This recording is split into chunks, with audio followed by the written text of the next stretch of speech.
नमस्कार, स्वागत है आप सभी का डे नाइट स्टडी के इस ऑनलाइन लर्निंग प्लेटफॉर्म पे। सीयूटी यूजी के एप्लीकेशन फॉर्म फरवरी महीने के एंड में आने वाला है और ऐसे में वो कौन कौन से इंपॉर्टेंट डॉक्यूमेंट्स है जिनकी आवश्यकता आपको फॉर्म भरते समय पड़ेगी, वो हम आपको आज की इस वीडियो में बताएंगे। जी हाँ बच्चों, फॉर्म भरने से पहले वो कौन कौन से इंपॉर्टेंट डॉक्यूमेंट्स है जिनकी आवश्यकता आपको पड़ती है, वो मैं आपको कंप्लीट लिस्ट बताने वाला हूं, दिखाने वाला हूं। तो इस वीडियो को पूरा देखिएगा और ये सभी डॉक्यूमेंट्स आप प्रिपेयर कर लीजिएगा ताकि फॉर्म भरते समय कोई दिक्कत समस्या परेशानी आपको ना आए। आइए, मैंने कुछ चीजों को पॉइंट आउट करके आपके लिखा हुआ है और एक एक करके हम आपको बताएंगे। इन डॉक्यूमेंट्स की लिस्ट को आप नोट डाउन कर लीजिए, अपने पास रख लीजिए ताकि फॉर्म भरते समय कोई समस्या आपको ना आए। सबसे पहले देखिए, इंपॉर्टेंट डॉक्यूमेंट अगर हम बात करें तो सबसे पहले आपके पास आधार कार्ड होना चाहिए। ऑब्वियसली सभी के पास आधार कार्ड होगा। हालांकि यहाँ पे ध्यान रखने वाली बात यह कि आमतौर पर देखा गया कि बहुत सारे बच्चों का क्या होता है कि आपके आधार कार्ड में या तो किसी का डेट ऑफ बर्थ गलत होता है, किसी का नेम के स्पेलिंग में मिस्टेक होता है, किसी के मम्मी पापा के जो है स्पेलिंग में मिस्टेक होता है। तो इस केस में या एड्रेस में तो इसको आप इसी वक्त सही करवा लीजिए। अदरवाइज फॉर्म भरने के बाद फिर आपका एग्जाम होगा, फिर आपके विश्वविद्यालय कॉलेज में एडमिशन काउंसलिंग की प्रक्रिया चलेगी, उस समय ढेरों सारी समस्याएं आपकी आने वाली है। तो अगर आज इस समस्या का समाधान कर लेंगे तो आपको आगे दिक्कत नहीं होगा। इस चीज को जरूर याद रखिएगा।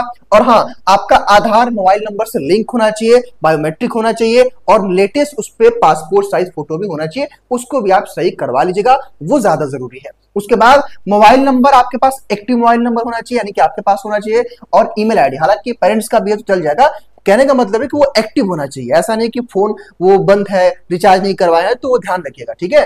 तो मोबाइल नंबर और ईमेल आईडी, बिकॉज इसी पे आपका कम्युनिकेशन का माध्यम रहेगा। जब आप सीयूटी का फॉर्म भरेंगे तो आपके ईमेल और मोबाइल नंबर पर ओटीपी आता है, फिर जो है कोई भी आपका कम्युनिकेशन जो भी होगा एनटीए से फॉर्म भरने के बाद वो सब कुछ आपके ईमेल पे होगा। तो ये इंपॉर्टेंट है। ऐसा नहीं कि आप साइबर कैफे का ईमेल डाल दिए तो वही समस्या आपको होती है, ठीक है। इनफैक्ट ईमेल आईडी वगैरह से रिजल्ट वगैरह और आंसर की पे क्लेम भी करना होता है, तो वो इंपॉर्टेंट होता है, ठीक है। देन आपका रिसेंट अपना पासपोर्ट साइज फोटो खिंचवा लीजिएगा, 10 12 15 20 खिंचवा कर रख लेंगे तो वो आपके पूरे एडमिशन के प्रोसेस में काम आएगा, ठीक है।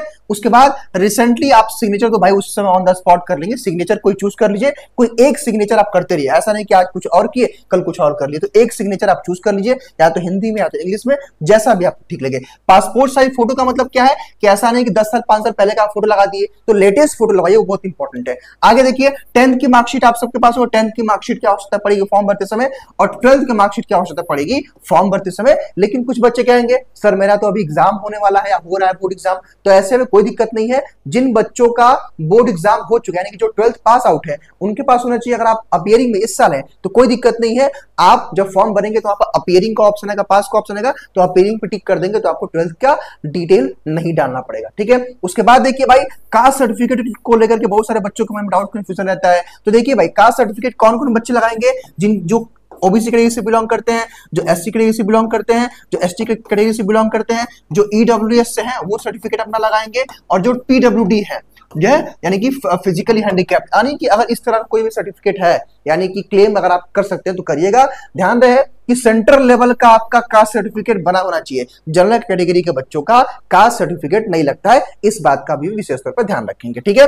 एसडीएम का सिग्नेचर वहां पे होना चाहिए, वेरीफाई होना चाहिए। और यहाँ पे no gap year certificate, let suppose कि आप 1 साल 2 साल पहले ही जो है 12th पास आउट कर चुके हैं, तो आपको गैप सर्टिफिकेट की आवश्यकता नहीं पड़ने वाली, ठीक है। तो ये सभी इंपॉर्टेंट डॉक्यूमेंट्स की लिस्ट थी जो आपको प्रिपेयर कर लेना है। यकीन मानिए, अगर आज या इसी महीने इस काम को करवा लेंगे तो फॉर्म भरने के बाद, रिजल्ट आने के बाद, एडमिशन की प्रक्रिया में किसी भी यूनिवर्सिटी के कोई दिक्कत समस्या परेशानी आपको नहीं आएगी। और यकीन मानिए, इन डॉक्यूमेंट्स की जरूरत आपको जब तक आप विश्वविद्यालय में नहीं पहुंच जाएंगे तब तक इसकी जरूरत पड़ती रहेगी। इनफैक्ट उसके आगे भी पड़ती रहेगी। स्कॉलरशिप का फॉर्म अप्लाई करना, यूनिवर्सिटी कॉलेज में लाइब्रेरी कार्ड बनवाना होगा, आई कार्ड बनवाना होगा, हर जगह इसकी आवश्यकता पड़ेगी। तो इसको सही करवा लीजिए, बनवा लीजिए। रही बात कि सर हमें तैयारी कैसे करनी, तो देखिए भाई, सीयूईटी की प्रिपरेशन के लिए अलग अलग प्लेलिस्ट के माध्यम से हमारे क्यूआईक्यू का सॉल्यूशन कराया जा रहा है बेहतरीन ढंग से, और ढेरों सारे फ्री सीरीज चलाई जा रही है। तो यहां से आप अच्छे से अपनी जो है प्रिपरेशन कर सकते हैं। फिलहाल इस वीडियो में करिए इतना ही। स्वस्थ रहिए, मस्त रहिए और देखते रहिए डे नाइट स्टडी चैनल को सब्सक्राइब जरूर कर लीजिएगा। बहुत बहुत धन्यवाद।